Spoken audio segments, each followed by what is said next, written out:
let's talk about the mainstream reception for this game. Back in the day, Indianapolis was trying to ban violent video games because they distort the view of our children, I guess. Back in the 90s.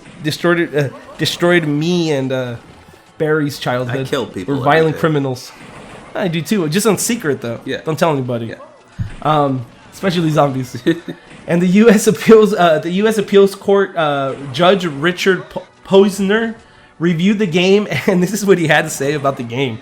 The most violent game in the record, The House of the Dead, depicts zombies being killed flamboyantly, with much severing limbs and effusions of blood. But so stylized and potentially fictitious is the cartoon-like depiction that no one would suppose it as obscene. In sense in which a paragraph of a person being decapitated might be described as obscene. It will not turn anyone's stomach. So yeah, it was he was obviously being very rational. Yeah. When it came to this, it's obviously fictitious. What are your thoughts? You think that the U.S. judgment system should even ban games like The House of the Dead because it depicts horror?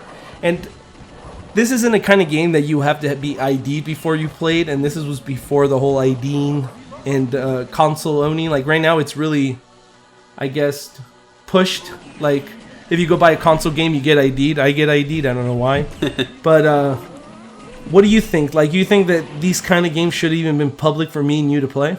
I mean, first off, I do think it should be public because people have a choice to enter an arcade. People have a choice to put their money in it.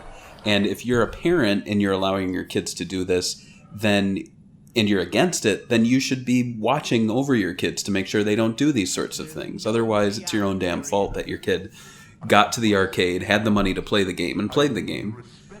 Secondly, I agree. Yeah. Go on. I was going to say, secondly, I what I think's interesting about this whole case with the Indianapolis judge, so the idea was that the game, it was an obscene game and wasn't protected under the First Amendment of the United States. I don't know why they're going that direction. But what I find so funny is that the judge didn't think it warranted a ban. And it wasn't because he looked at it and went, this is a video game. It's no different from a book or a piece of art or a movie or a TV show. We're not banning those sorts of things.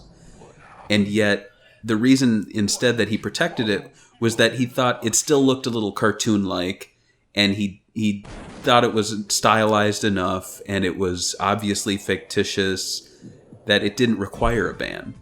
Now, I'm wondering, you take that judge at that time and you show him, some of the hyper-realistic violent games that are out there right now, and I wonder what he would say. I wonder how he approached Mortal Kombat when it came out.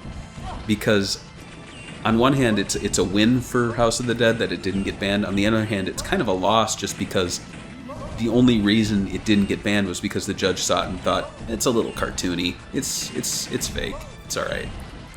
Yeah, and that's kind of stupid, right? If you think about it, it's like, who cares what the violence is? Like you said, it should be up to the parent. I think the only issue we have here is that, like, a lot of people put them in public areas. Like, I would go to a restaurant sometimes, and some restaurants would have a House of the Dead machine. And it's like, what? All right.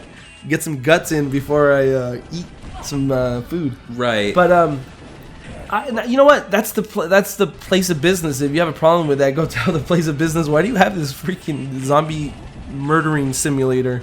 Right. As it is an interesting point you raised there because arcade games, to my knowledge, are one of the few kind of forms of entertainment out there where there is, like, I guess nowadays, age restrictions posted on the outside.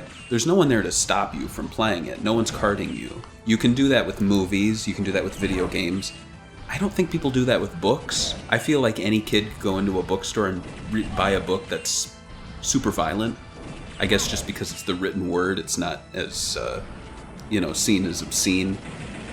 But yeah, arcade games, not that I ever want this to happen, but it is kind of surprising that you can just walk in and play whatever you want. Yeah, there's nobody there going like, what are you doing, kid? But I guess I'm killing zombies. Yeah, but I guess that's where the parents come into play. Like, if your kids are freely roaming and walking into arcades, and you don't like that, crack down on it. Don't blame the arcade, and don't blame the games. I agree 100% with you, but, like, I don't have a kid right now, so I agree. But when I have a kid, I'd be like, it's the government's problem to be taking care of my child, not my problem. Right. Of course. So yeah, the game. Okay, what do you think about him saying you flamboyantly kill zombies? Like, I never like.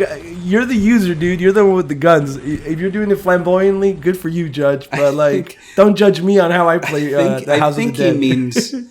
I think he means it's just over the top. However, the way he uses flamboyantly, and I don't want to offend anyone, but yeah, it's almost like, all right, guys, let's go in there and just kill some zombies. You know, look at these. Look at what they're wearing. They're so dirty. What do you think of my new shirt? I'm gonna kill some zombies in it. You know, like, flamboyantly killing zombies. Oh, I got him. They should just make it. Oh God, I know I'm gonna get crap for this, but like, I just want to play as a gay guy. They're just so flamboyant now in the game. They just like be super flamboyant. You never see that in the game. Come on, man. It's true. Flamboyant. There is flamboyant. It's not,